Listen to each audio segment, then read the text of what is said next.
I don't know, you might be looking at me thinking, what is this young, privileged, priest who probably, grew up in a nice, normal life with, everything that he needed.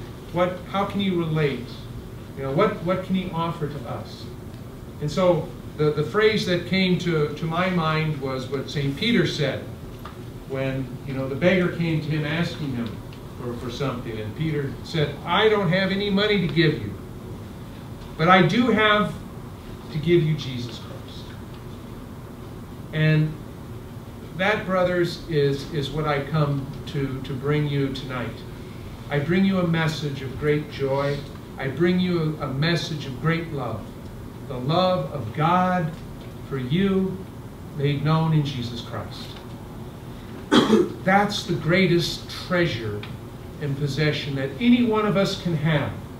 Any one of you, or even the Archbishop.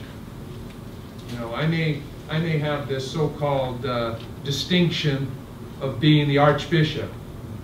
Big deal. My greatest possession, my greatest blessing, my greatest treasure is the love of God for me made known to me in Jesus Christ.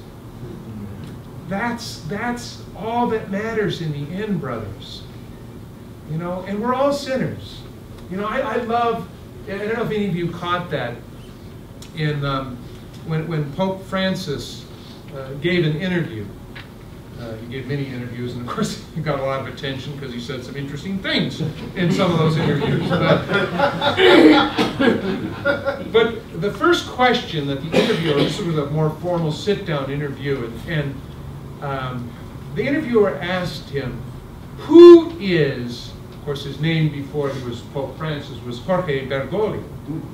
Who is Jorge Bergoglio? And the Pope, the way he described it, the Pope was a little taken back. He wasn't expecting that question, who am I? And he paused and he thought for a minute. And he said, I am a sinner. I am a sinner who has come to know the love and the mercy of Jesus Christ. Now, to me, and you think about it, that's the Pope, the chief shepherd of the church, identifying himself not as the Pope, not as the Vicar for Christ, not as the Bishop of Rome, not as the supreme pastor of the universal church. He identified himself as a sinner.